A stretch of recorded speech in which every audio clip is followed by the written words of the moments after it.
Hi everyone. I just had a good cry.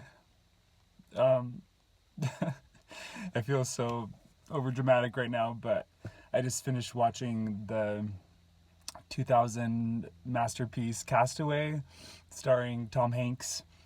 It was like a free Hulu sample on Disney Plus this month, and I think I watched it maybe once or twice when it first came out, like in the 2000s, when I was a like preteen and teenager. But yeah, I just randomly felt like watching it again the last few days, and I just finished the last 45 minutes of it this afternoon while doing some dishes and eating a peanut butter and jelly sandwich.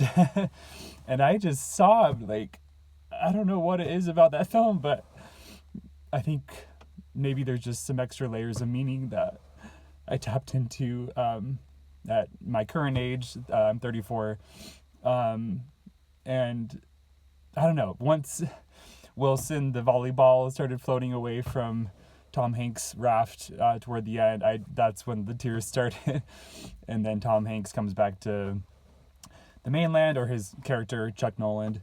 And he, eventually is reunited with Kelly, the love of his life, and it doesn't work out between them because she's moved on and married and had kids. And then the last shot of the movie where he's just like standing in the middle of the road, just kind of like, trying to figure out what direction to take his life next. Yeah, I can relate. I feel like my life has taken a lot of unexpected turns over the years, and what kind of starts the plot of Tom Hanks getting stranded on the island is his plane going down. And I feel like, some planes in my life have gone down too, with like Mormonism and, losing my belief in God. After, deconstructing Mormonism, that kind of dominoed into deconstructing Christianity as a whole. And I don't know, just a lot of losses that have occurred because of those, like with family and friends, with Mormons that used to be in my life, and and a lot of mistakes I've made in my music career, and a lot of heartbreaks in my gay dating life, and I don't know, just I think this movie was healing to watch because I just feel like I don't know, I'm just in a bittersweet place in my life, I guess, right now. And anyway, also, I don't think I would last on a deserted island long because I don't have a lot of like survival skills, and I was always a pretty terrible Boy Scout. But anyway, yeah, I guess I just wanted to film this. I've actually been wanting to make like movie review videos on my channel for a long time because I watch tons of other movie review channels here on YouTube. I've actually already watched 2 other movies so far this new year. In the last week in 2025, I watched Wallace and Gromit, Vengeance Most Fowl on Netflix, which came out last Friday. I think I watched it on Friday and Saturday. And then last night on $5 Tuesday, I went and saw A Complete Unknown, the new biopic about Bob Dylan starring Timothée Chalamet.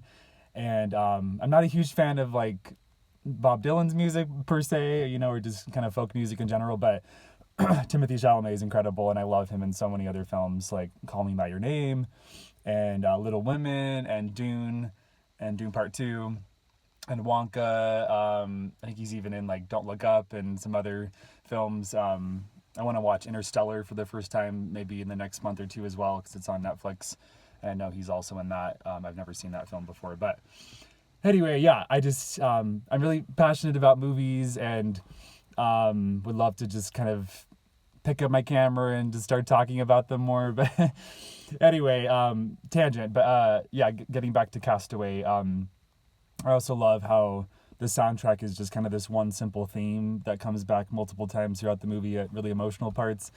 It's by Alan Silvestri, and I've had kind of the end credits version of that tune on my in my music library for a long time, and maybe I'll like film a cover of me playing that on the piano because it's just so beautiful. And I love like the sound of the ocean waves that kind of end out the credits, with the music kind of slowly fading away.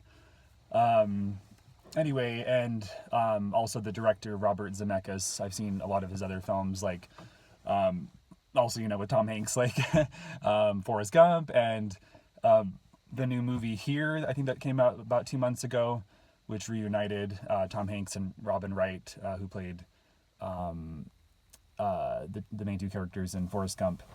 And yeah, I like that. It was kind of showing like just one spot and how it kind of evolved over centuries, and most of it's focusing on kind of Tom Hanks's life while living in this house, and his relationship with Robin Wright. I don't remember her character's name, but and that's also a pretty bittersweet movie, and just kind of showing the different chapters of life. And yeah, I'm kind of in a weird chapter of my life right now where there's a lot of really bittersweet stuff, and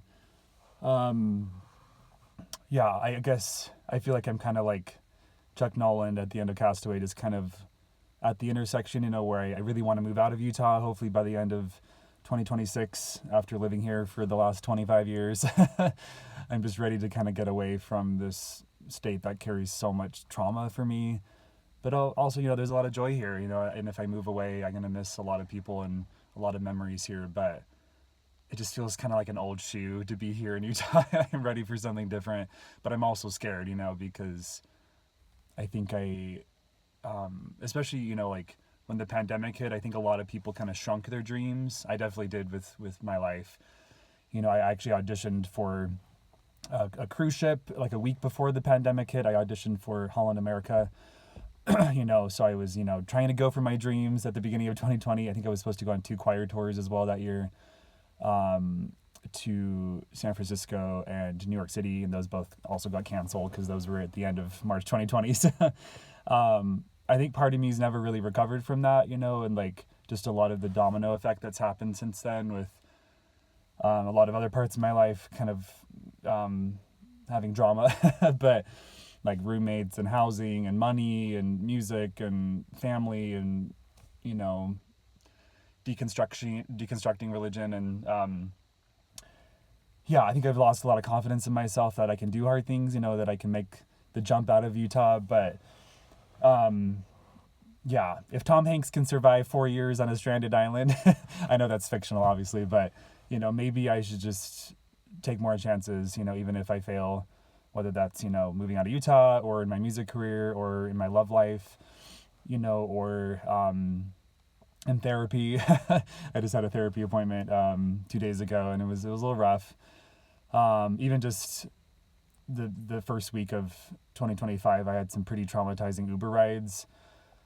I don't think I want to go into that right now, but maybe I'll cap this video off at 10 minutes. But yeah, life is very unpredictable, and I guess to wrap this up in the last minute or two, back to Castaway, I guess there's a lot of stuff in there about time as well. Like at the beginning of the film, Tom Hanks' character Chuck Noland is kind of an asshole, just like this really like strict FedEx boss, and everything's about time, and like getting the packages delivered on time, and kind of like Lightning McQueen in the first Cars movie. Sometimes the best thing we can do is just slow down, and find our own like Radiator Springs, or deserted island and Castaway, and just take time to reflect. And there's a lot of like silence in Castaway. I know maybe that's a reason why some people don't like the film, is because it is kind of a slow burn and long and has a lot of silence, and a lot of like survival parts on the island and in the ocean.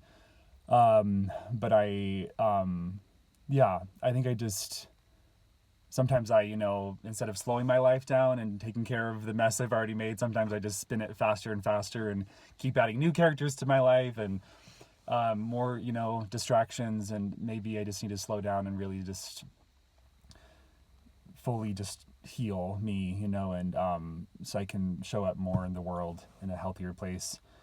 I've done a lot of healing over the years in therapy, but I still have a long way to go. And I'm grateful for all the people that have waltzed into my lives. A lot of people have waltzed out. I've waltzed out of some people's lives, but I'm also grateful for my cat. He's my everything. And if he passed away, it would be like losing Wilson, like the volleyball and Castaway. Like, I cannot imagine losing my cat. I already lost a previous cat, but that I had for 12 years, and that was one of the hardest days of my life. And I also lost my dad 5 years ago, and I'm very, very afraid of losing my mom, especially because I was her caretaker the last 2 years. And we're taking a break right now, at least till April. Yeah, because I don't consider her an LGBT ally, and that's really hurt a lot in the last 2 years to show up for her, but know that she's had a front row seat to my trauma, and she's still choosing a homophobic church/cult. But I love my mom, and I don't know why I'm talking about this now. There's a lot of like really complex trauma going on right now in my life, and I have a big heart, and I really love people, but I also have been really, really hurt, and sometimes I'm the one that hurts myself the most. But yeah, I guess one day at a time. And like Tom Hanks says in the movie, you never know what the tide's going to bring in. He's referring to like, I guess, that porta potty that just kind of floated up on his island, and then he kind of uses the structure of it to create the sail for his raft to get away from the island. So I don't know, maybe there's some unexpected things coming in my future, that will help me heal. We'll just see whatever the tide brings in. And after I made my 1000th video a week ago, last Wednesday on New Year's Day, it was a really vulnerable video, and I want to make some follow-up videos to talk about some of those topics about my journey as a gay ex-Mormon atheist dealing with quiet BPD. I don't know. I think I fell into some fear after making that video because it was just so vulnerable, and maybe watching Castaway was finally what kind of like cracked me open to just kind of share my heart. And even if it's messy or imperfect, or I'm just randomly out here in my car, I don't know why I went out here, but maybe it just felt kind of like a safer container for these big emotions, to just be in my car to film. My car is often kind of my safe place, and I can let out a lot of emotions in my car. Like if I'm angry, I can just scream, because no one will hear, especially, if it's just like on the freeway or something, and if I have my music blasting. But we'll see what this year brings, and I hope all of us can, take brave steps forward and see whatever the tide brings in. And I guess this is my first movie review, even though it was kind of all over the place. But and I know this is a movie that came out like 25 years ago, but maybe I'll review stuff that's current and also stuff that's old. But thanks for listening. If you made it all the way to the end of this 13-minute video, lucky 13, yay! And I'm gonna go just work on some other stuff now. Maybe finally take a shower, because I haven't showered yet today, and go to my Thrive ex-Mormon support group tonight in Provo, and just give some hugs to people I love at that support group, and probably do Uber a bunch in the next couple days, because I am poor as shit right now after paying rent on Sunday. Money's been a little rough, but it's gonna work out, and one day at a time, 1 hour at a time, 1 minute at a time. And if any of you are feeling like castaways in your life right now, just know that you're not alone. I'm right there with you, and there's still a lot to live for. There's a lot of stuff about suicide in the Castaway movie as well, where Tom Hanks, just wants to hang himself on the island, and I've struggled a lot with suicidality over the years as well. But I've already hit rock bottom so many times, and it's only up from here. And now we're at 14 minutes. Oh well, close enough to 10 minutes. But we're not ending on unlucky number 13. So anyway, okay. Have a great day, everybody, and I'll talk to you later. Bye.